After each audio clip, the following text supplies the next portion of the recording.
Coming to you live from New York City, it's Jim Caruso's Pajama Cast Party.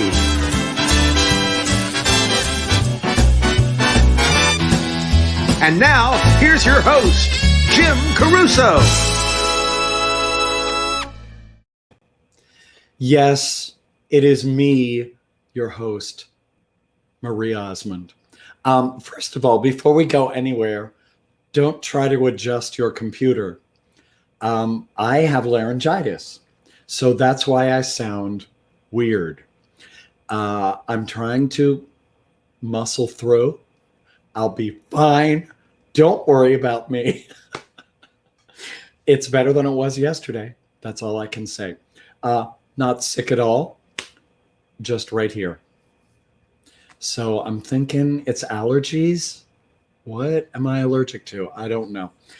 Anyway, I'm sorry you have to hear me talk like this because there will be a lot of talking involved. But just be glad I'm not singing tight harmonies tonight because that would be not as good. Welcome to Pajama Cast Party. I'm so happy that you're here. It's Wednesday. Wednesday. So really, hi. Hi. I like when people say hi.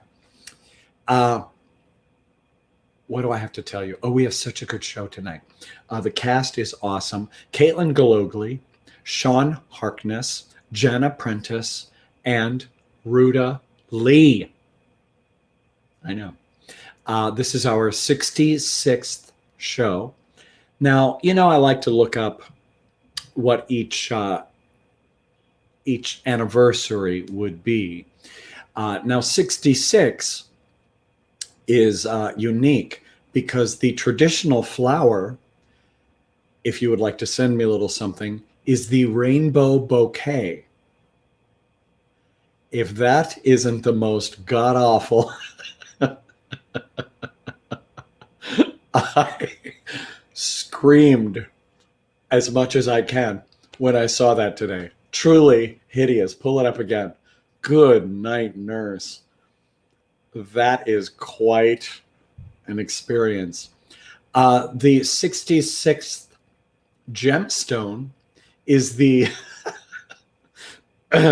sphinx.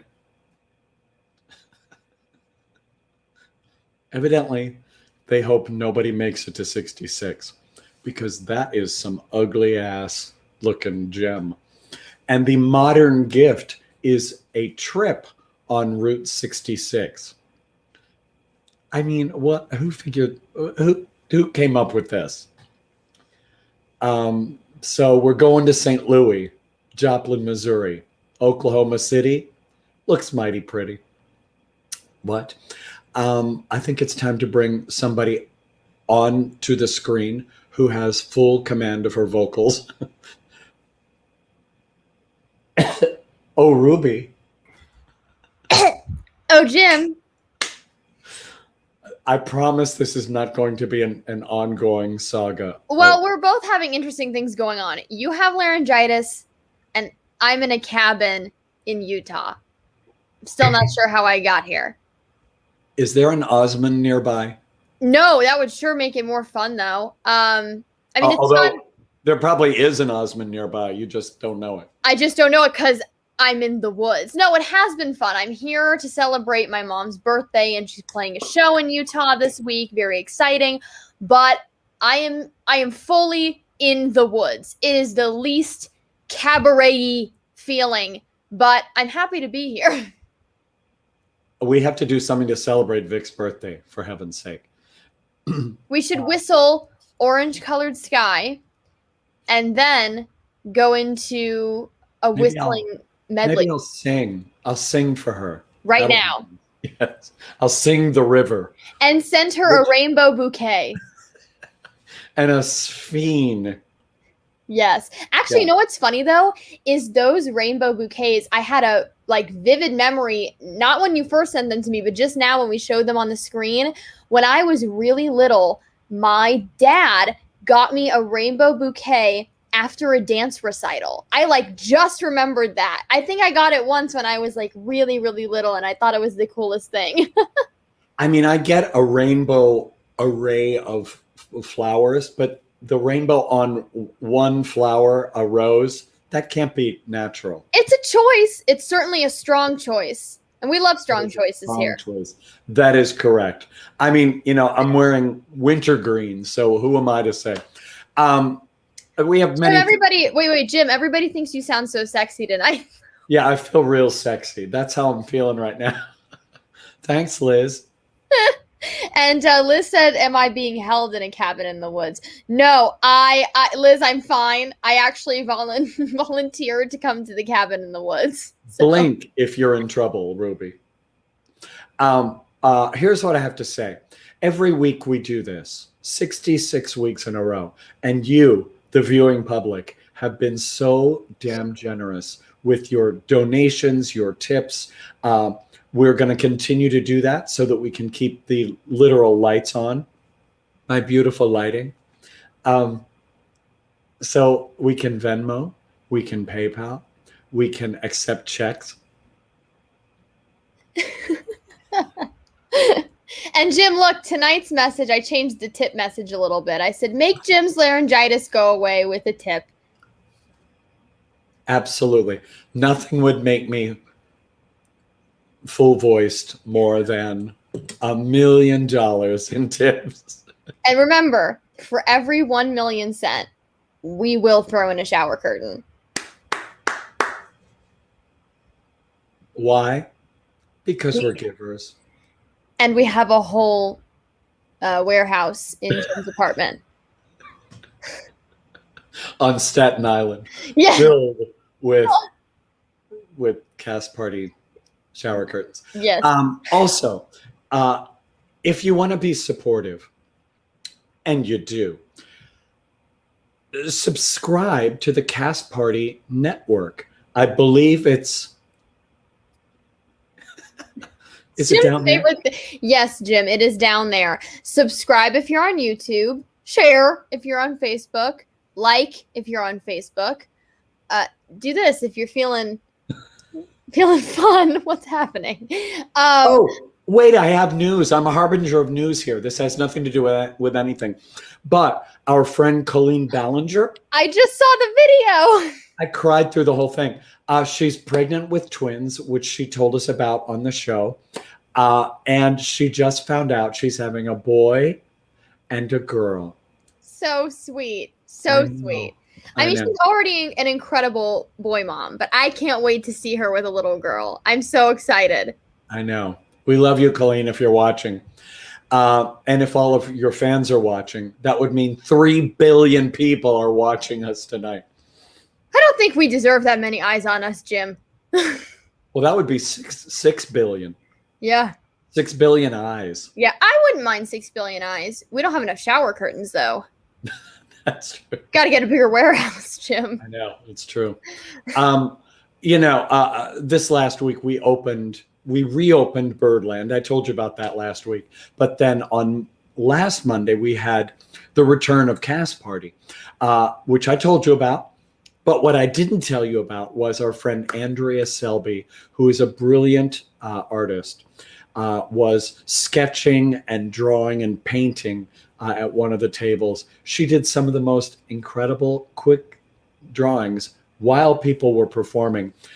Look at this one. This is our friend Anais Reynaud, gorgeous young singer. That is so amazing. First of all, it's so beautiful. Also, it looks just like her. Just like her. I know.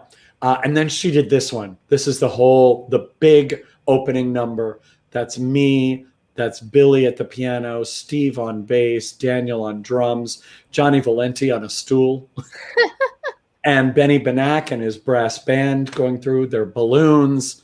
It was such fun. So thank you, Andrea Selby, for that. By the way, I also want to say, look what I still have. They're still here? They will not die. I bought these on July 3rd. Jim, that's been over 10 days. I know. And I feel weird like popping them because, I don't know, that seems inappropriate. So I thought I'd show you. So I think it's because they're metallic. So if you want balloons to stick around, buy metallic. Okay. God, I'm dull. Okay. As we do many weeks. Oh, that was good. I'm sure the audience liked hearing that too. Yeah. Our friend Justin Squiggs Robertson joins us. And what he does is he does quick sketches of all of our performers. And then at the end, we do a big reveal and everybody cries and then we all go home. Tonight is one of those nights. Squiggs is back. I'm so excited. He's back. He was on vacay, but he's back. So we have a camera over his shoulder. Yes. A camera is what I said. Over his shoulder. I don't even know if he knows it's there. But Ruby, could we look at what he's doing? Sure. We should probably eventually tell him about this camera though, but let's check in. I know. Let's look. Oh. What? I love that he's now started putting things on his hand too. God. Do you know what that is? Jim, it's one of your favorite places in the whole wide world. That's the entrance to Joe Allen on West 46th Street. And on his hand is a piece of the menu from Joe Allen where it shows there's a map on the front of the menu. And it shows exactly where Joe Allen is in the theater district. And that's what he has on his hand. This that makes me so happy. It's brilliant. Squiggs, thank you.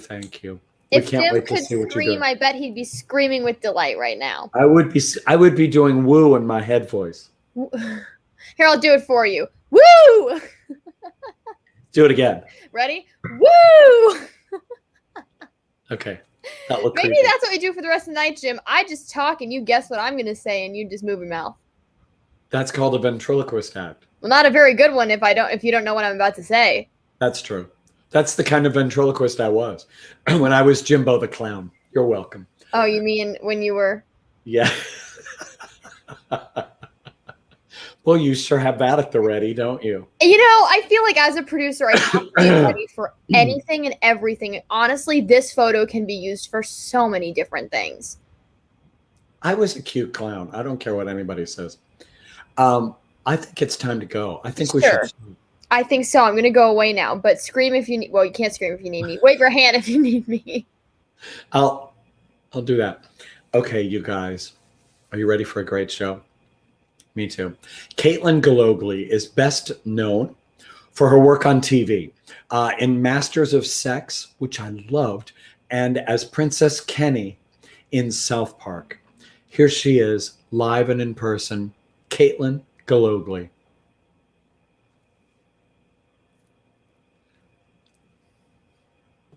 I was muted. Hello. You'd think after like a year of Zoom, I would stop. We all make fun of people who do that, and then we all do it. And then we are that person. We are all that person. I know. We all become one day. Hi. Oh. You win the prize for the prettiest lighting. Thank you. Thank you so much. No I will take so much credit for it, even though I had nothing to do with it. I will take so much credit for it. Thank you so much. Take it all. Take it all. 100%. I carry it with me. Like I turn around, someone says my name on the street, and I'm like, yes. Like, here's my lighting kit. Were you speaking to me? And then they say, no, I was looking at, and I'm like, oh, okay. And it immediately dims. Yeah. Your light dims. Yeah. I'm like, never mind, Carl. Next. Turn around. Carl. Sure. Look, I was improving, Jim, sir. Oh, are we having an improv? We're having an improv. Not all of us can have sexy voices tonight, okay? Yes, sure. yes, and. Yes, and. Some of us need lighting tricks. Oh, believe me, I have 74 lights on me right now. I'm 160 years old. You look phenomenal. I look great, don't I? Oh, yeah. Okay. Carol Channing, you've never looked better. You look great. I love Carol Channing. Okay, let's talk. I have so many things to ask you about. First of all, as I was telling the audience, okay, South Park. Yeah. What, you played Kenny's alter ego, Princess Kenny. How did that hugely major gig come your way? There's the Reader's Digest version is is ridiculous. But the longer version is even more ridiculous. So let's go with the Reader's Digest. It happened in the least likely way possible. I actually, I was in Los Angeles, which is where I'm from. So I was there at the time. And I went on Actors Access, which I never do because I just never do. Maybe I should. Maybe this is a sign. It seems like a long shot.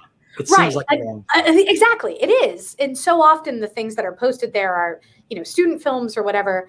But I had some time. I had an unexpected week off. My boss was out of town and he was like, you don't need to come into the office. And I thought, okay, what am I going to do to fill my time? And I watched every episode of The Great British Bake Off I could find. And then when that ran out, I went to Actors Access.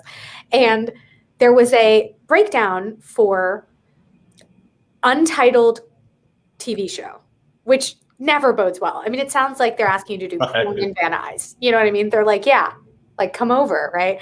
It's porn. Of course it's porn. I was hoping. Fingers crossed. Unfortunately, it wasn't. It was South Park, but they were like Untitled cable TV show. And they said like must be available for a callback tomorrow. No sides provided because it was all NDAs. And if you're called back, you have to be available to come down to this place. Tell the people what an NDA is. Oh, yeah. Sorry. A non-disclosure agreement. So I mean, I know that because I'm very famous, but others. You're very famous. Oh, he's like, I only work with NDAs. Like me and Carl with our lighting. That's Jim and his NDAs. They're everywhere. That's what happens when you say hi to him on the street. It's just, he hands you an NDA. Like, we can never say we did this. And then I cough. Right. Immediately. Attractive, yeah. Spycraft. And so I thought, well, whatever. Like, they just wanted a minute of British accent. Oh, so that's the other thing. They said have to be a native Briton. Like, you have to be from the UK. And I thought, who cares, right? Like, no one will know. Because I figured this was A, porn, and B, a long shot anyway. So I picked up my copy of The Lord of the Rings, which my father gave me when I was like 8 years old. And I opened it to a page and read, 3 paragraphs or something, sent it in, thought no more of it until I got a call. And they said, where can you come to this address? And I looked it up and it was like a real studio. And so I thought, I feel a little bit better about this. By 5 p.m., bring your passport for hiring information. And I thought, oh, they're going to know I'm not British. Oh. But I went anyway. I don't know why. I had nothing to do. I was just free. So I thought, I'll go. I went down. I show up. The security guard goes, so where are you going? And I'm like, would you believe me if I said I didn't know? I don't actually know where I'm going. Like, they won't tell me what this project is. I don't know where I am. And the man looked at me like I was, he was like, are you okay? And I'm like, he's like, do your parents know where you are? You're unsupervised. Are you all right? So I went in, and slowly it's dawning on me what this is, because there are signs now, like, Trey Parker's parking spot and all this stuff. And I went, okay. And I walk into South Park Studios, at which point the jig is up and I know what it is. And I go in and they hand me hiring papers and they say, we're going to have you sign all of this and an NDA. And if you get hired, you'll find out tomorrow morning, because the episode goes live on Wednesday. So we would need you to record tomorrow. And I was like, okay. And it was me and 5 other women, all of whom were British. Of course they were. Right. So they were all sitting there looking at me like, filling out their paperwork. And I was like, drinking tea. So I go in and I read this thing and I decide I'm just going to do it like Cate Blanchett. I've decided that's who she is now. So I went in and I talked like this and I read the whole thing and they were like, great. And Trey Parker, who was directing that episode, directed me 3 times and went, okay, thank you so much. And I thought, this was a great cocktail hour story. I'll tell it at parties, bye. And the next morning I got a call and they were like, congratulations, you're Kenny. Thanks so much. Can you be here by 11? And they recorded it and passed it out and the rest is history. So now I do that. Whenever they meet her, here she is. I mean, it's unbelievable. We have a great shot of Princess Kenny. Come on. She looks like me, right? Even with like the lack of cheekbones. I mean, I see why they went with you. Yeah, it's all eyes. What a thrill. I mean, this is iconic pop culture the rest of your life. You will have that, and people like me will be asking about it, or hopefully better people than me. No, there are no better people than you. That's true. That's the story. Okay. Here's another thing I love about your career. You were in On a Clear Day, which happens to be one of my all-time favorite scores. Such a good certainly one of my favorite movie musicals at the Irish Rep Theater. Mm-hmm. A, was it a blast? B, if you could wave a wand, what musical would you choose to be in at this point? Oh God. B is complicated. That answer changes hourly. Okay, well, I can get back to you on that. Right. A, it was phenomenal. Those are some of the best people I've ever worked with in my life, bar none, really. And that was my first show in New York. I booked it within a week of landing in New York. And so I couldn't it's a small theater, but it's a very fancy place to work. Oh, it's beautiful. And the people are just the best people you could ever meet. And Melissa Errico. Yeah. And Stephen Bogardus, like, they're just dreams. They're dream humans. They're just the nicest people working in Broadway, I think. So I got really lucky. I felt very blessed to be there. I was like, yeah. I was also like 16 feet shorter than everyone else. So I felt very honored that they let me like play with them. I've never seen you live and in person, so I don't know this about you. You look tall right now. Thank you. What's the lighting? It's the lighting. It's like Carl really does know his stuff. He does. So you're saying you're not a tall person? I'm 4'10".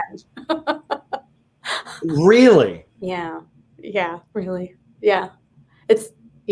Well, now that's interesting. I mean, to me, things like that, the older we get in the business, you're not an old person, but the older we get, it's like a gift, because it's like, if you're 4'10", they either want you or they don't want you. There's none of that. Do you know what I mean? It's like you're specific.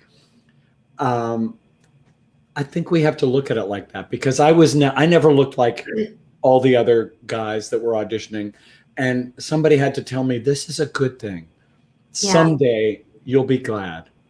I think that's the best perspective you can have, because you are who you are. And there are certain things, like one of the dream roles that I used to have on my bucket list was Glinda. And as I got older, now that I'm 23, as I got older and slightly wiser, I realized, like, I want to play like Elphaba, but because I can never be that person, I will never command that presence the same way. I can be free of that stigma and that dream. I don't have to hold on to it. I can just enjoy it for what it is. Exactly. And there's freedom in that. Yeah, it's a really lovely. And cheer all those girls that are doing it. And I mean, we know all those girls. I feel like they're so wonderful. They've all been on this very show. Okay, I'm done talking. I want to hear you sing. Oh, well, all right. He's like, and immediately regrets that decision once it happened. No, thank you for having me, my love. I'm so excited. Are you okay with a little Jason Robert Brown tonight to start us off? What's better than that? I know, right? All right, let's do it, shall we? All right, everyone. Here we go. Some Jason Robert Brown for you.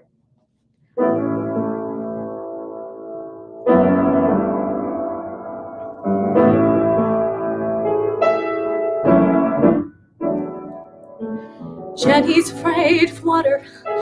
I mean, she swims so well, but still she's afraid of water. And so she won't go near the sea. Not me. Katie's afraid of darkness. I mean, she sleeps and all, but still she's afraid of darkness. So when the lights are out, she has to hold my hand. I don't understand. I'm not afraid of anything, be it mountains, waters, dragons, dark or sky. I'm not afraid of anything. Tell me, where's the challenge if you never try? So watch me fly. I'm not afraid. Daddy's afraid of babies. I I mean, he got through me, but now he's afraid of babies. I guess he's scared of what they'll be. Not me. Mama's afraid of crying. You know, she tries to hold it in, but she's afraid of crying. And she looks at me with tears stuck in her eyes, and I don't know why. I'm not afraid of anything, be it growing old or going out of style. I'm not afraid of anything. Who would give up what they want without a trial? Another mile. I'm not afraid. And I feel the calling of adventure, and I hear the ringing in my ear. The lights are glaring, trumpets bearing, I'm right here. And I feel the calling of tomorrow, and I feel the stirring in my bones. And David loves me. He's afraid to hold me. Listen to the calling of excitement. Can you feel the pounding in my bones? The lights are steady, pulse is steady. I'm still here. Never stop the calling of a challenge. Blasting of the water and the stones. And David loves me. He's afraid to tell me. David loves me. He's afraid to trust me. He's afraid to hold me. And he'll always be. He's afraid of me. And I'm not afraid of anyone. I will always win with anyone at all. I'm not afraid of anyone. Not a soul alive can get behind these walls. So let them call and watch them fall. 'Cause after all, I'm not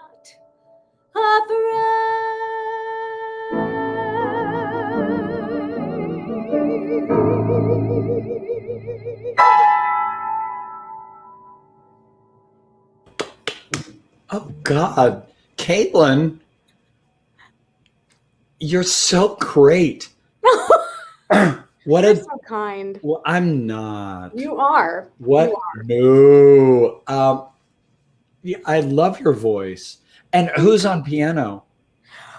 This, oh, thank you, Lisa. This is my very dear friend, Peter Orlandini. He's one of my favorite pianists and music directors. The man can play anything. He's fucking gorgeous. Oh, I shouldn't say that. He's not afraid of anything. Yeah, he's not afraid of anything. I was like, you want to play music with me, bud? And he was like, yeah. He's stunning. He's stunning. Yeah. So. Look, Liz Paley's telling you I'm not kind. No, nice. I'm slipping her 5 later, her tip to say. Yeah. Thank him and thank you so much. What a fantastic voice. You have to join us at Birdland some Monday night. Are you kidding me? That would be the honor of my year. Well, to be here, let's not go nuts. Well, it's to be fair, consider what year it is. That's true. The real question is, would I have said that in 2019? I'm just kidding. You're beautiful. Thank you. What a lovely way to start the show. I can't wait to see you live and enjoy your gorgeous voice. I can't wait to hear everyone else be stellar and astounding. So thank you for having me, and I love you. And be well, be safe, and I will see you at a Monday. I'll hold you to it. Thank you. Caitlin, thank you. Man, what a delight. That's the most, I have to say, that's the most fun thing about Pajama Cast Party is just texting people out of the blue and saying, hi, I do a show. I'm a guy with a virtual show because nobody has those. And people just say yes and join us and then blow us away. How delightful. Don't forget, you can Venmo, you can PayPal. If you appreciate what's going on here, we want to keep it up and keep on. And I have to buy lozenges. So thanks for that. Thanks for your support. Okay. When you go to the Sean Harkness website, you see quotes by brilliant guitar players like John Bon Jovi and Tuck Andress. He also has a guitar named after him. I have to hear more about that. Here he is, Sean Harkness. Hey there, Tim. How you doing? I'm well. How are you? Good. That was a beautiful song. She's good. Gorgeous, right? Yeah. I know. We need her live at Birdland. Now, you're a person that's come to Cast Party at Birdland many, many, many times. Yeah, I used to love doing that. And I guess we can do it again now. Hooray. Yes. I love that. I used to love it. Then I decided I hated it. No, nobody could go, for like 16 months or so or whatever it was. Yes, I know. That's why we started this. Yeah, and it's been going well. It took you 66 of them to invite me. Thanks. But it's good to see you, really. Oh my God, that's so funny. Okay, so really, a guitar named after you? Tell me everything. Well, it's not officially named after me. I feel it is. Walden Guitars is, I endorse them. This is their headstock there. And I helped design a couple of them, like this one. This is a baritone guitar. Like if I put there's the camera there. If I put a capo on the 5th fret, that's regular guitar, Oh, wow. All the chords people, but I've got all those extra low notes. notes down there. So I can kind of play bass and guitar at the same time, which is a lot of fun. But that's how I feel like my voice is right now. Like I have extra notes extra that I didn't want. Well, that must be just the ultimate compliment for an instrumentalist to be involved in the creation and of an instrument. What a thrill! It's really fun. I used to work in a guitar shop up in Vermont. It's the only job I've had outside of playing guitars that I actually really thoroughly enjoyed. I keep a shop here at the house and do some repairs for colleagues and friends. I don't really hang out a shingle Sean Harkness guitar repair, but I end up doing a lot of repairs, setups and fix cracks and electronics and things like that. So I kind of spoke the language when the folks at Walden came to me, and we were able to really get down and dirty with the details of wood choices and measurements and all that stuff, and it's really fun. They're doing really well. They kind of relaunched a new line of products in May of 2020, but it's actually doing well in spite of the pandemic. So they're excited. Right. Well, I was just sitting here thinking, nobody's named a microphone for me. How do we get that? And they should. I I'll have to introduce you to the folks at Sennheiser. They're right up in Connecticut. A Cast Party microphone. Come on, Sean. The merchandising possibilities here. Come on, that's great. Hook it up. I will. Okay. So you're so well known on the jazz and R&B and singer-songwriter scenes, but it's your work in cabaret that has brought you so much acclaim. I can't think of many other instrumentalists who have been so celebrated on that scene, other than piano playing singer types. How did you get involved in that world? Like, was there somebody that said, "Come with me," and all of a sudden everybody was like, "We need him"? Well, no, my route has always been a circuitous one. Because I love playing the guitar and discovering things as I go along. I've never had any real, focus or trajectory to my career. I just do what comes natural. And wouldn't you know, one of those things that comes natural is I love working with singers. Whether it's with the bitter end with singer-songwriters in a rock and roll band, jazz singers, theater singers, Great American Songbook. So cabaret was just kind of a natural there seems to be this kind of pre-existing community of people, and once they found me, if you will, everybody found me useful, and I started getting a lot of work in that community, as well as all the others. Yeah, it's been a crazy ride. I remember I first saw you at Joe's Pub. I don't even remember who you were playing for, but I was like, that guy is fantastic. But you were just behind somebody. I remember it was Steve. It was? Yep. She introduced me to you. She was like, you should know Jim Caruso. He's good for you. That's so cool. And you know what? Yeah. You're absolutely right. And Christopher McGovern was the piano player on that. I was working with Christopher a lot. Yes. When he was doing records for PS Classics. We did Rebecca Luker and Georgia Osborne and of course Allison Frazier, and we did a bunch of records back then. Cool. Well, now you've been doing this a long time. When you were starting out, you were a kid and you busked all over Europe. Well, okay, first of all, this Connecticut, yeah. This kills me. Look at you on the right. You're like, how old are you there? 12. We've already been there for like a year. Every week, every Saturday, we played there. Unbelievable. What? I mean, first of all, you look like a little, like you should be in Tiger Beat magazine. You're like a total superstar. Yeah, me and Bobby Sherman, right? Yeah, exactly. I actually used to play with Bobby Sherman. You did I not. did. I played with him at the Hershey Civic Center Arena, whatever it is in Hershey. Oh, Park. God, you're kidding. Yeah, and then there was another one at Lincoln Dog Park up in Lincoln, Rhode Island. And we came out of a limousine on the side of the stage to a shower of roses and teddy bears and stuff. I've never seen anything like it before. It's crazy. He comes out in a sparkly shirt, and he somehow knew our names, even though he had never met us before. Oh, that's very classy. Introduced us, did the show, and left. And I still never met him. I was like, hey. That's a class act. Yeah. That's nice. You've worked with me, so did we lose you? So you've seen the teddy bears and the flowers. Just not for me, No, it's never happened for me.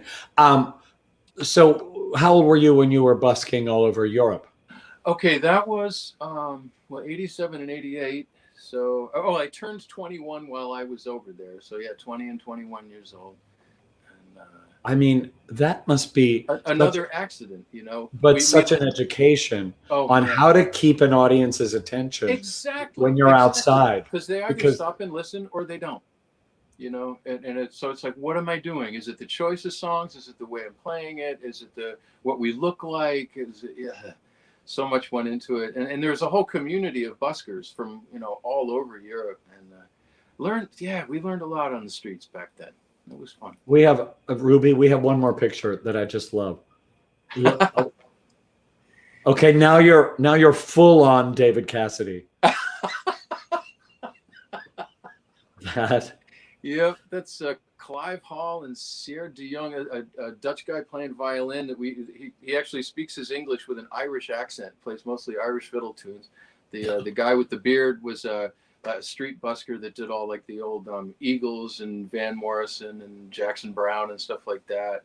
And that was my farewell party. I'd been there for about a year, and I was leaving to go back home to America. And I put together a party at my favorite local club, and just invited all the people that I'd been working with at the time, and had a big send-off party. It was fun. So fun. Oh gosh, play something. Do something for. So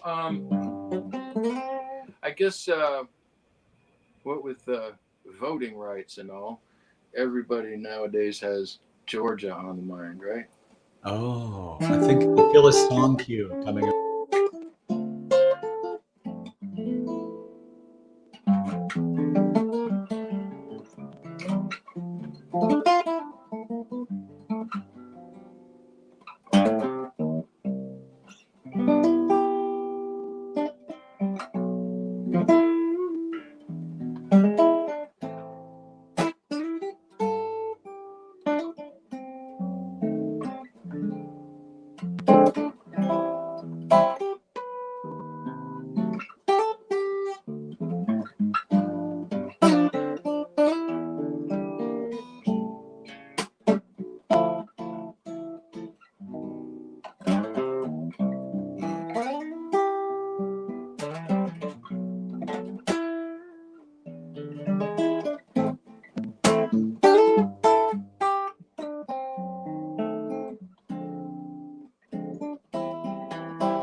Sean Harkness, absolutely gorgeous.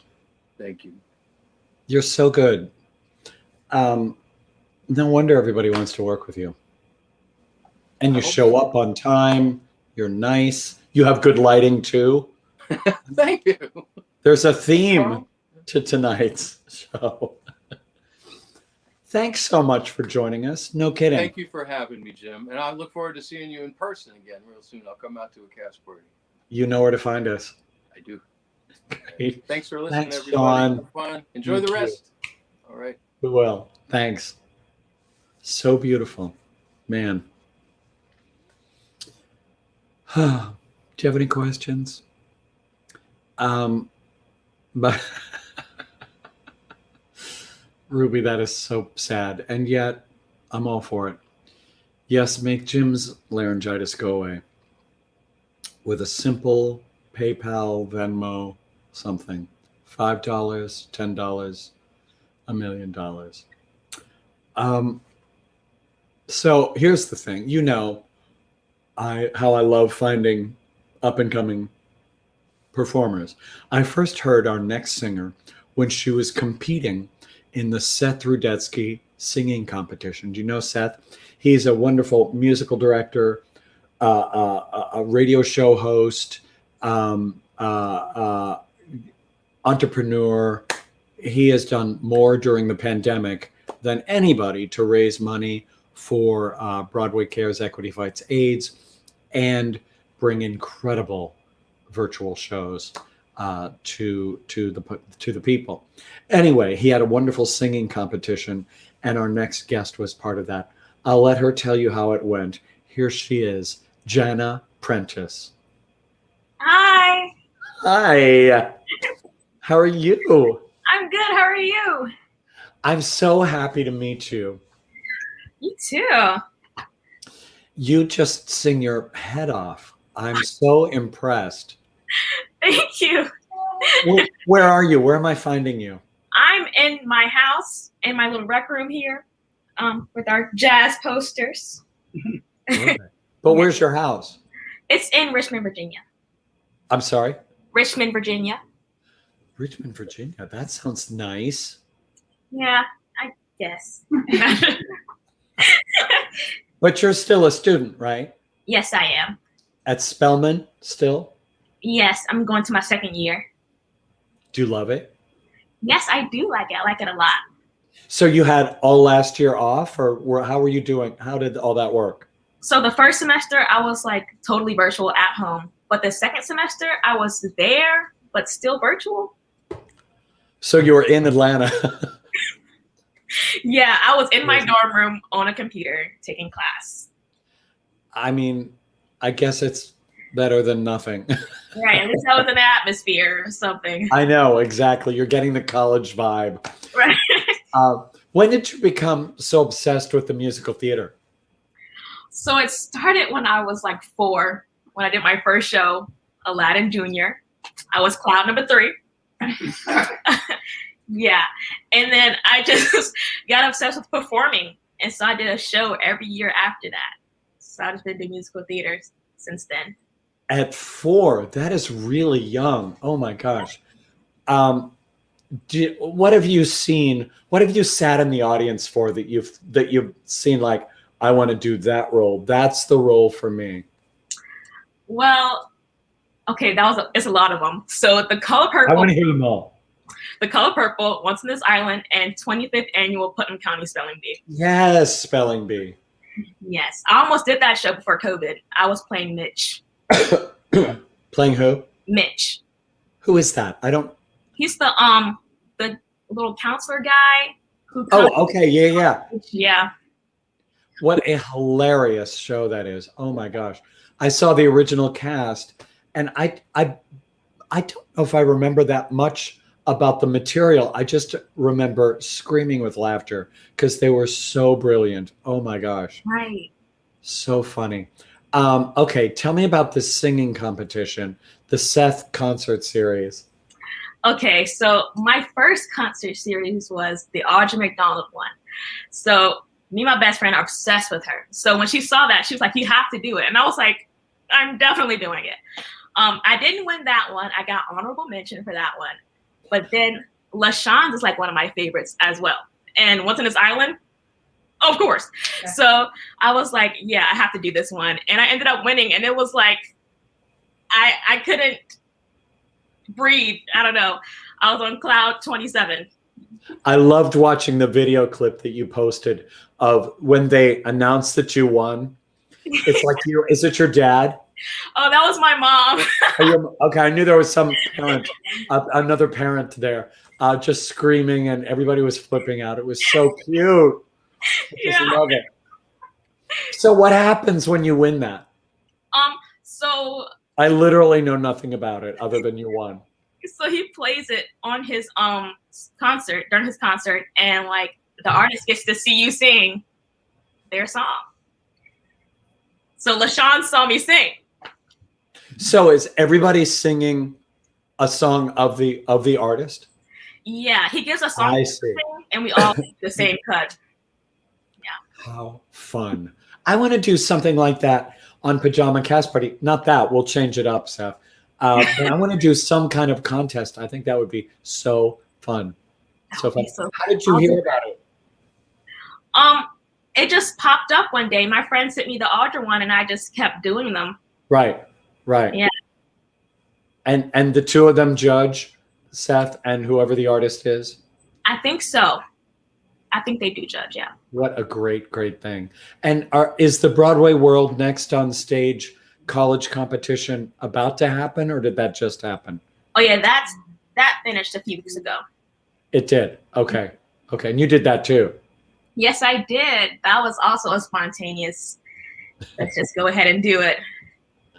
Yeah. How fun. Okay, I just want to hear you sing. Of course. Okay. What are you going to do for us? I'm going to do Cornet Man for you today. I know. One of my favorites. Sing it.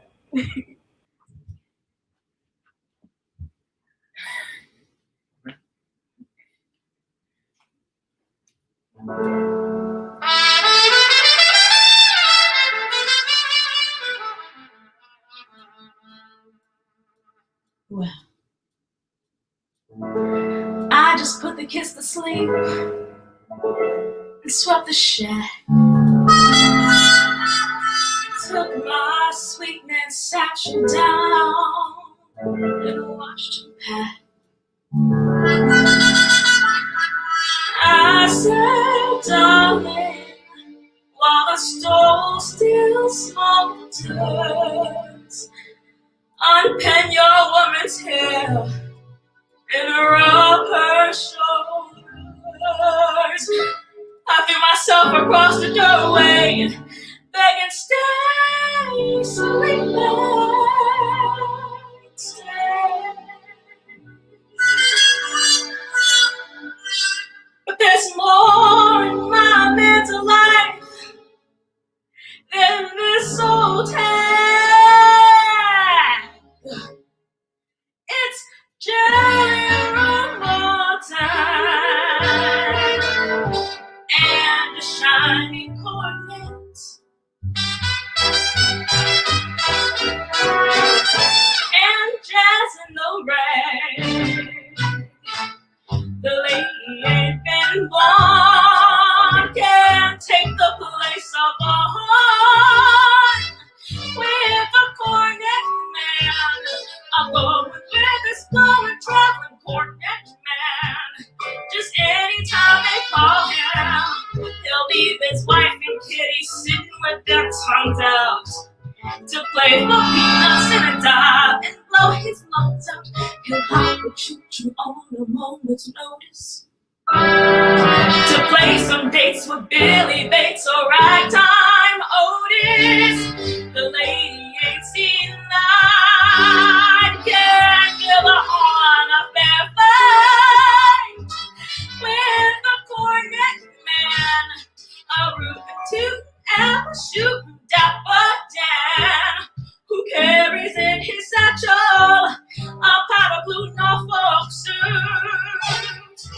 a silver-plated wine, there's a whiskey one when each one is a curse. But I'm up against a devil that's worse. Yes, Dawn is my thorn, my traveling cornet man.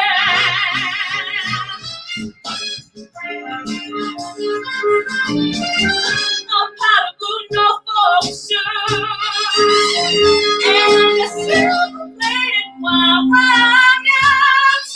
Well, he's shy on height, he's short on weight, but he's the only man can make my coffee percolate. A daffodil, my cornet playing.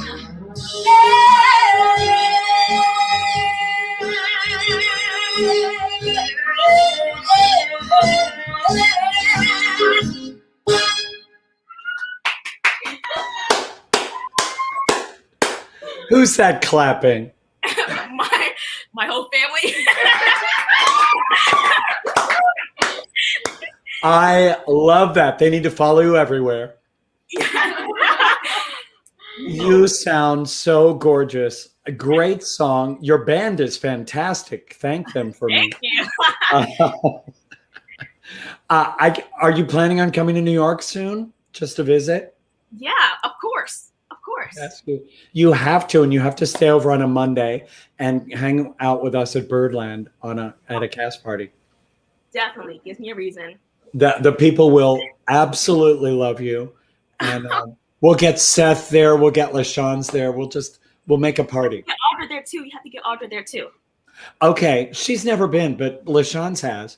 I don't know. Audra's never. She's been on stage, but she's never hung out with us at cast party. We'll call her. Yeah, we'll call her. That's it. You're the best. Thank you so much. Have fun. Bye. See you later. The best. Audra, if you're out there, put it in your book. Okay, here's something I'm so. First of all, don't forget Venmo, PayPal, Venpal, Paymo. Anything else I have to tell you? Oh, if you haven't shared yet, share. Or if you haven't subscribed yet, I don't know if that's where it is. Here's something I'm so excited about. We taped this a few weeks ago, which is why I'm in a different outfit and have a different voice. When I first moved to Dallas, Texas, from Pittsburgh, Pennsylvania, I had to learn a few things. Yin's guys turned into y'all. Chicken fried chicken is a thing. And Ruta Lee. Ruta Lee is beloved all over the place, but Texas has a very special place in its very big heart for the actress, singer, civic leader. She's cavorted with the Rat Pack. She's performed every musical theater leading lady role you can imagine. And she's just released her autobiography. Here's my chat with the great Ruta Lee. Ruta Lee, how much do I love you? Oh, that was such a beautiful introduction. Let me say that when the time comes for my obituary, would you do it, please? You are the best. First of all, this book is absolutely gorgeous. Every page is filled with hilarious, touching, dishy, funny stories. Everything I love in a showbiz book. Oh, that is a lovely compliment. Thank you so much. The trouble with the book is that as I read it now, I go, oh my God, I forgot to talk about this. I forgot to mention that. I forgot to bring up so-and-so's name, the usual routine. So clearly, my guardian angels are tapping me on the shoulder and saying, you need to do a second edition with more trash. Absolutely. Oh, more trash. Tell me about the title. Isn't that fun? Well, as you know, because we've known each other, 100 years, Jim? 100, yeah. I have used that expression on stage, off stage, in writings and whatever.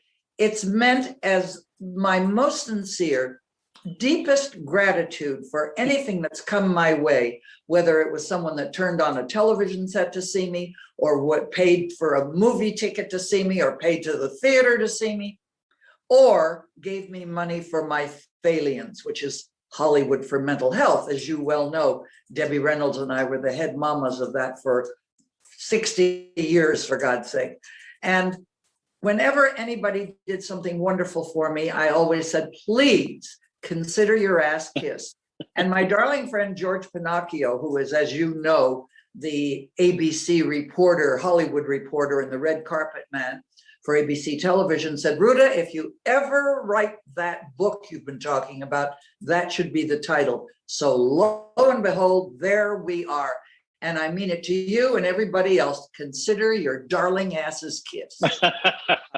You were born in Montreal, and I loved reading that you were singing and tapping and touring church halls and clubs when you were 3 years old. Yes, yes. And my mom, God love her, a nice peasant Lithuanian lady, and my dad, they were born, raised, and married in a little tiny village in Lithuania. She carried her shoes to church because they had to be passed on to the next girl and the next girl.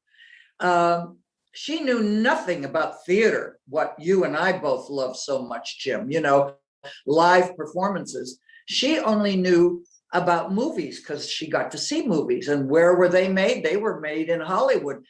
And where did her daughter, the Lithuania's answer to Shirley Temple, belong? But in Hollywood.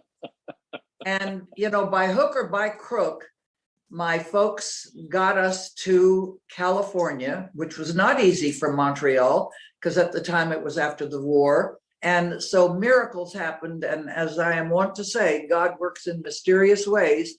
And she got me to Hollywood, and son of a gun, she lived long enough to see me achieve a modicum of success, and then a little more success. And I just keep saying, thank you, God, for letting that happen, because both my mom and dad really enjoyed seeing me become somewhat successful. Well, now that move from Montreal to Los Angeles must have been so wacky. I mean, it must have seemed like heaven when you saw the palm trees and the ocean. Oh. I can't imagine. Well, Southern California, I mean, it's still beautiful any way you look at it. And I cannot help but think that God lives here because the climate is just so perfect. But when my folks were first in California on a visit, and you know, you're talking about my working in church halls, all my first steps were basically in theater, were taken on the steps of the church or the church hall, you know, where I was performing. And the reason we wound up in California is that the pastor who started the Lithuanian Catholic parish, St. Casimir's here in Los Angeles, had invited them out to his tiny little house on 3rd Street. The living room was the chapel.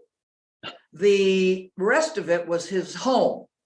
And they came out and stayed with him, and of course fell so in love with Southern California. And amazingly enough, within a year, we were here. And I am so grateful to my mom for kind of putting her foot down and saying, we're going to do this. We're going to do this. Yeah. And then and you I'm end also up grateful to my kindergarten teacher, who is the one gem that said, Mary, to my mom, give your daughter lessons, some music, some dancing, some whatever it takes, because she's different than the rest of the kids in my kindergarten. Well, then you end up at Hollywood High, which sounds like the most glamorous place to ever go to high school. It does. I mean, sounds good. And then my favorite job of yours, I think, was ushering at the Grauman's Chinese Theater. I can't imagine what that was like. Well, I had worked my way up from a smaller theater, and during the summer, of course, during summer vacation, I wanted to work. Anyway, I got a job at Grauman's Chinese in that wonderful little Chinese tunic and black pants. And I stood at the top of the aisle, and most of your viewers and listeners are probably too damn young to even know what an usherette was, or an usher. but you stood at the top of the aisle with a flashlight and showed people to the seats where they wanted to sit. Then I could head back up to the top of the aisle and watch Betty Grable, Mitzi Gaynor, June Haver, Ethel Merman on the screen, and just pray that one of these days I too would be able to be doing that. I just needed to do that. And it happened. It happened. And then when you got your star on the Walk of Fame, it happens to be directly in front of Grauman's. In front of Grauman's and in front of the box office, from which I got fired because I didn't know how to run the machine properly, and I gave away too much change, and I got fired. And I said, one of these days I'll be back. And son of a gun, if my star isn't right in front of the friggin' box office. Perfect. Well, you've been in some films that are always listed in the best films ever made. MGM launched your career at age 16 in Seven Brides for Seven Brothers. Wow. What was that audition like? Well, as I put it, I went through the casting doors into my audition for Michael Kidd and for our director, Stanley Donen. My mother, on the other hand, went across the street to the church and dropped to her knees and lit candles and prayed. Now, I don't know whether it was my great dancing or her great praying, but between the two, I got the job. And oh my God, what a marvelous beginning. Of course, I was too young and too stupid to know how blessed and very lucky I was. So very, very lucky. And so grateful for that kind of a wonderful beginning. That was almost like a year in the making by the time it all got done. Oh, really? And dancing. That changed my name because my name was Ruta Kilmonis. Sounds Irish, doesn't it? Kilmonis. But they said, you can't be a star with a name like Ruta Kilmonis. That's when I became Lee. We have to talk about my all-time favorite film of all time, Funny Face. Oh. The combination that made that such a thrilling movie, MGM, music by the Gershwins, Roger Edens, Stanley Donen, Edith Head, Dick Avedon, you, Audrey Hepburn, Fred Astaire. Tell me everything. Tell me something. What don't I know about that movie? What don't you know?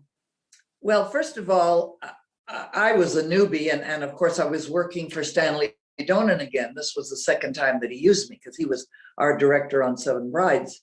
The thrill for me was not just working with Audrey, but oh my God, the living legend, the iconic Fred Astaire.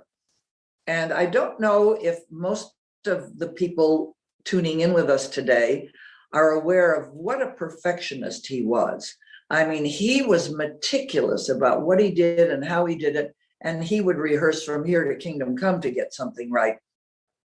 But he was the sweetest, nicest man, and he liked me a lot, and I became very, very friendly with his daughter later on, Ava Astaire, who was married to Dick Mackenzie, who was a painter and did me and blah, blah, blah.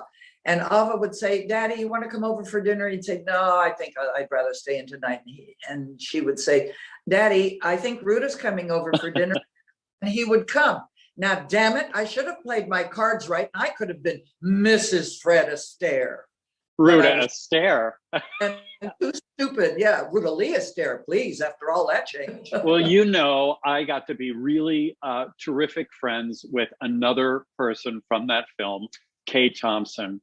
Yeah. When Kay looks at you in that movie and says, Letty, banish the black, burn the blue, and bury the beige. One of the greatest numbers in all of Hollywood, Think Pink. Think Pink. And, you know, it was choreographed by Eugene Loring. And Did not know. A ballet master, you know. And so that was kind of wonderful. Well, I know so many stories about that period from Kay.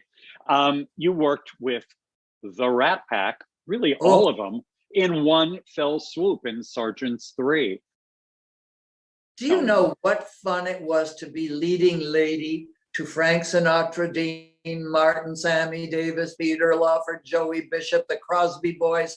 Oh, what a fiasco. hysterical, wonderful time it was. They were all like little boys, you know, throwing firecrackers around and dropping cherry bombs under dressing rooms and all of that silliness.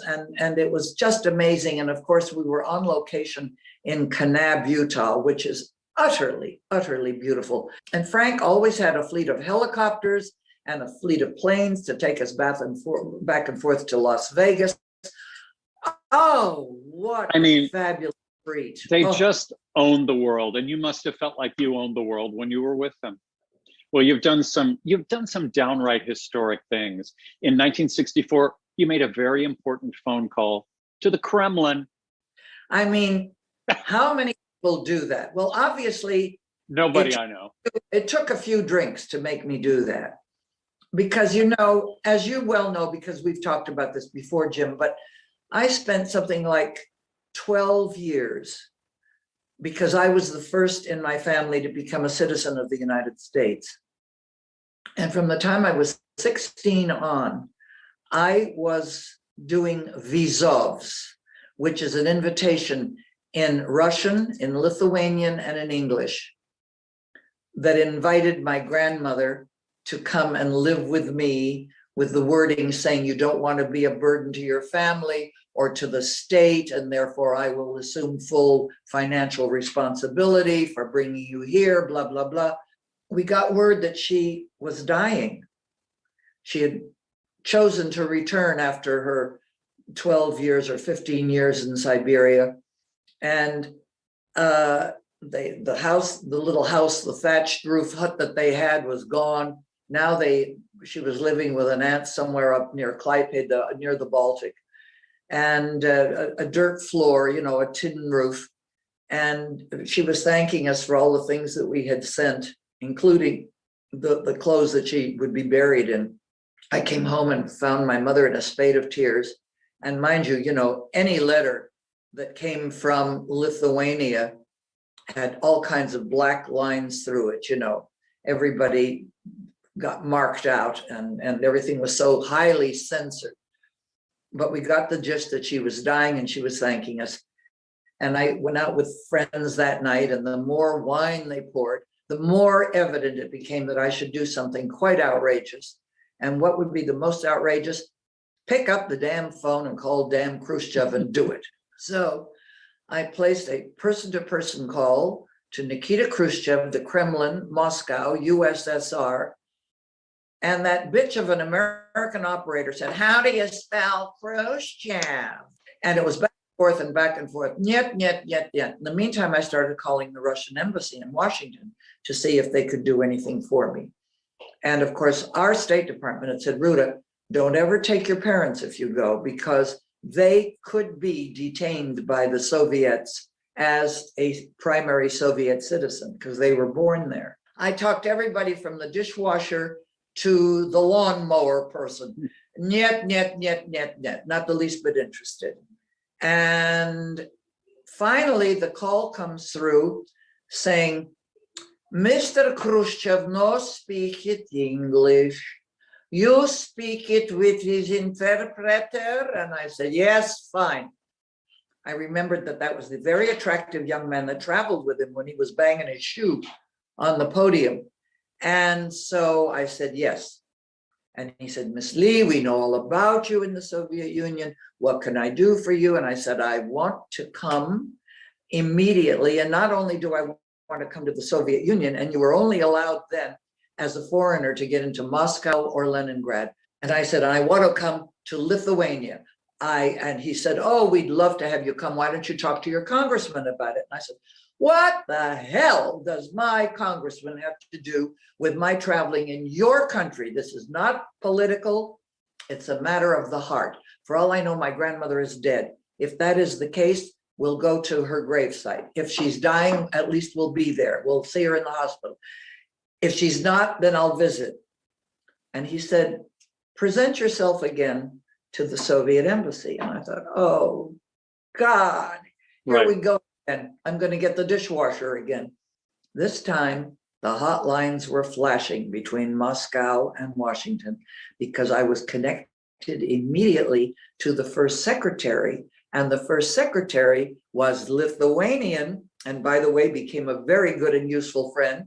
Let's put it this way, 48 hours later, I was on a Pan Am flight headed to Moscow and then having to double back to Lithuania. And we found my grandmother where she had been miraculously moved from the little village where she was by a big fancy ambulance to Kaunas, the other big city in Lithuania. And we found her there. Hospital, they were wonderful. The entire staff gathered, pouring tears, you know, because the Americans had arrived. I mean, that in itself is a book. That's an incredible book. But it's glad you said that, because that's my next effort. I really feel that I have been tapped on the shoulder. I feel I gave it short shrift in just one chapter in this book, and it deserves much more. The whole explanation, yeah. And it's something people don't know now exactly what the climate was at that point. Now, Ruta, I moved from Pittsburgh to Dallas in 1976 and immersed myself in local theater and auditioning and seeing everything. Here's what I learned. Ruta Lee was the queen of all things at Casa Mañana Theater in Fort Worth, Texas. You starred in every one of their musicals, not every one, but one a year. Whorehouse. One that didn't make a soprano. Not Sound of Music. Mame, Dolly, Whorehouse, Molly Brown. It must have been an artist's dream to have a home like that to perform your dream roles. Jim, I have chills just thinking about what you said. I have never had a more glorious experience than my 40 years on stage at Casa Mañana, my favorite theater in the country. And I owe it all to my trip to the Soviet Union, because at the time, Michael Pollack was the director of the theater, and he came to New York to meet me when I was returning from the Soviet Union and insisted that I do Molly Brown for him, which was the dream role of my life. It never occurred to me how tough it would be. And of course, the money was caca, you know, it was nothing. Yeah, but he said, "You will not regret it." And I never have. And he was the one that thought, a gal that can face Soviet authorities and back them down and get her way and get her grandmother out of the Soviet Union is miraculous. And it was right after I played Molly Brown that summer that I literally went back alone to Lithuania this time and got my grandmother out and brought her back to the United States. And you know that my favorite moment, other than being on stage at Casa, was being with my grandmother when we didn't have jetways and you stepped down the stairs. And this woman, 95 something years old, fell to her knees, kissed the ground, the tarmac, threw up her arms and said, "Alo, America." And thank you, Molly Brown, because it was right after that I did it. That's hilarious. We met thanks to our mutual friends, Mel and Katie Dacus, Betty Bob Buckley, Bo Black and Stephen Dunn, people who adore you. We met at an event where I was singing. And I remember I saw you again the next year and you remembered my name. Now that is a freaky talent that I've heard you have. Freaky miracle, because I don't remember anybody's names. I'm usually so busy trying to make a good impression that I never even hear the bloody name. Well, you did good. Trust me, I was impressed. For decades, you and your pal Debbie Reynolds spearheaded an organization that's called the Thalians, which has raised millions of dollars supporting people with mental health problems as well as returning veterans. I know that Thalian variety show is the hottest ticket in LA for decades. Tell me what giving back means to you. It means my way of saying thank you. either paying it forward or paying it back. And it's been part of my credo, Jim, since I can remember. I have always felt not just the need, but the absolute obligation to do something for those who couldn't do it for themselves. I know how many people I had to suddenly say thank you for, and it was too late to say thank you because the time had gone by, or to express my gratitude with a gift or flowers or kisses. So the best thing to do was to do for somebody else what somebody had done for me, the best way you know how. And there are so many needs in this world and so many ways to fill them. And so I say to everybody, if you don't have the time to give to an organization and you don't have the cash to give, then at least give some of your energy and a blessing. And whether it might just be a smile at someone on an elevator, you know, to make their day better. My husband used to say, Ruta introduces people to each other on the elevator. God forbid they don't have a pleasant ride.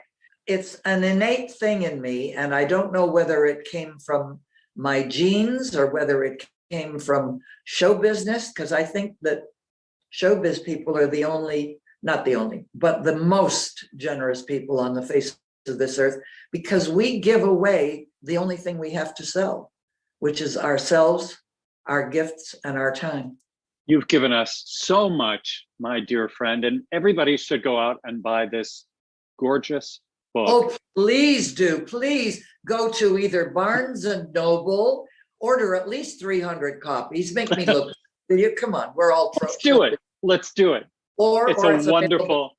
It's available on Amazon, or you might ask your local bookstore. I want to see all those poor people that have been in such deep doo-doo come out of this mire we've been in. Yeah.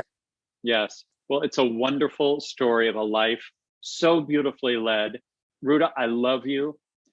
And the folks at home, thank you for watching. And Ruta, say it with me.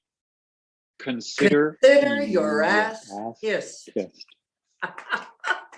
I love you. I love you. And I thank you, Jim, all over your ass. Thank you, my friend. All over your ass. Is she just the best? I just adore her. She's funny and smart and generous and just, I mean, talk about, you know, that phrase, knowing where the bones are buried. She has known everybody in Hollywood and has just done such wonderful things and such great, generous work. And I'm so thrilled that she joined us. And many thanks to her publicist and my old friend, Harlan Bull, for setting up that wonderful conversation with the great Ruta Lee. Get the book. It is fun and funny, and she will tell you a story about Frank Sinatra that you won't soon forget. Oh, yeah. So that's kind of it. Thank you to Caitlin, Sean, Jana, Ruta, Ruby. Happy birthday, Victoria Shaw. Next week, we have a great show. On Wednesday, we have jazz vocalist and trombone virtuoso Haley Burnell, Shireen Pimentel, who is Maria in the upcoming West Side Story revival on Broadway, and two-time Tony-winning composer, lyricist, Adam Gettle. Hello. That's going to be good. Thank you, Joe. I love this show too. Ruby. Jim. That was such a good conversation. It was such a great conversation. Oh my gosh. I loved editing it. I loved rewatching it. She's the best. She is the best. I mean, she doesn't need me. You just say hello and then sit back, and she has a million great stories. She's She's the ultimate talk show host. And God, we didn't even get into so much of her career. Her game shows. She was on every game show, and she hosted game shows, and she co-hosted shows with Alex Trebek. And one of her best friends was Lucy. They would play charades every week. And I mean, the stories go on and on and on. So much fun. So what do we have to say? We have Squigs. Oh, It's yes. here. No, I know. It's ready. Is it ready? It's ready. Okay. Put on your glasses. Putting them on. Okay. Ready? Yes. This is Justin Squigs Robertson, his quick sketch of everybody on the show tonight. Here we go. Bam. Whoa. So Ew. good. This might be one of my favorites. I think so too. Oh, God, it's so good. The hair is always so good. We've got a lot of hair going on tonight. There is a lot of, first of all, Ruta's going to love that hair. Oh, it's so good. I love the piano playing in the corner. And Joe Allen. Joe's is reopening August 18th. You know where I'll be on August 18th. I was going to say, I don't think anybody's more excited than Jim. It's so true. It's sad, but true. I don't even know what day of the week that is, but I'm going to be there. Don't forget, you guys, subscribe, share. I'm just putting to random things. Oh, wait, Jim. Jim, did you say August 18th? Yes. That's a Wednesday. So we can do Pajama Cast Party, and then we can make everybody meet us at Joe. Everybody. All 1 million people who watch every single week. That would be good. You know, a lot of people do watch this. It's very exciting. It's super exciting. Yeah. We have the best audience ever. Yeah. If anybody has an idea on how we should do a contest, know that I want to do that.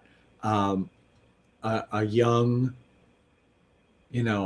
a young performing person contest. You know what I'm trying to say. A young performing person contest. Oh, it's not getting better, is it?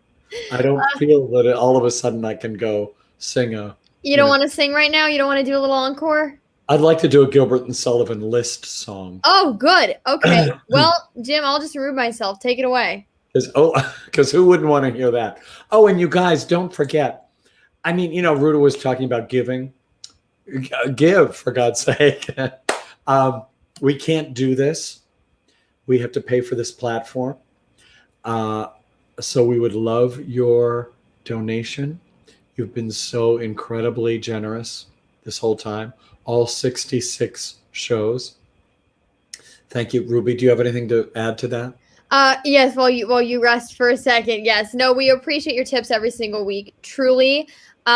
We can't continue without the help and support from you all. So it just means the world to us. We truly do have the most generous audience. And we will keep this going for as long as you people want it. Even when you don't want it, actually. It's always going to be here. We'll come to your house and do it. Yeah. That being said, if you're in New York, come see us on Monday. Cast party every Monday at 8:00. So fun. Billy Stritch at the piano. Oh, look at that. That's disturbing. Billy Stritch at the piano, Steve Doyle on bass, Daniel Glass on drums. Just like old times, we are the OGs of the open mic nights. 18 years. Thank you all so much for watching. Thank you, Squigs. And thank you to all my wonderful guests. And thanks to Ruby. Good night, everybody. Thanks for watching Pajama Cast Party. To follow us on YouTube, just hit subscribe. Click on that little bell and we'll keep you updated on future shows. You can also follow us on Instagram at Jim Caruso's Cast Party. The end.